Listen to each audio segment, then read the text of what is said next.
قال يا شهيد الغدر يا شيخ المواقف يا سليل المجد يا الحسن المنيع، مقتلت أسوأ خبر بين السوالف حين قالوا أيمن العلفي صريح. علقت الأحزان واعتجت عواصف وعصفت يا أخوي بعدك بالجميع. ضاق حال القوم ودموع المكالف ضيقت ذا الكون رغم انه وسيع. ضاق حال القوم ودموع المكالف ضيقت ذا الكون رغم انه وسيع. وانفجر قهر الرجال كحزام ناسف ومن عرف أيمن على قلبه وجيع. رحت يا أيمن وصار ما كنت خايف أن يصير وصار ما خفته سريع. كم بكت عيني ودمعي هل ذارف يوم شفتك فالكفن مشهد فظيع. اهتدم حالي وصاب الجسم راجف واكتسر ظهري من الشوق الشنيع.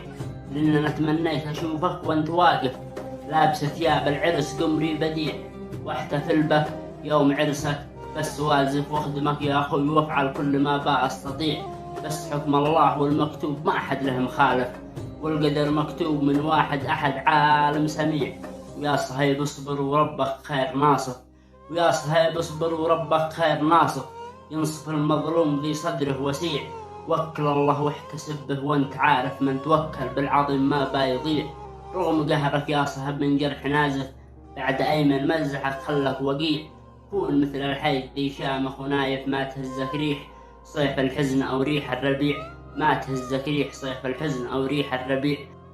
هذه القصيدة رثاء في الشهيد أيمن محمد العلفي من كلمات الشاعر أبو ريوف حكيم الهاجري، وكما هي تعزية موجهة لصهيب العلفي وآل العلفي كافة من الشاعر أبو ريوف حكيم الهاجري والأخ أحمد الجيشي والأخ أيمن الزبيري والأخ باسم القحطاني والأخ يحيى ويس. وسلامتكم.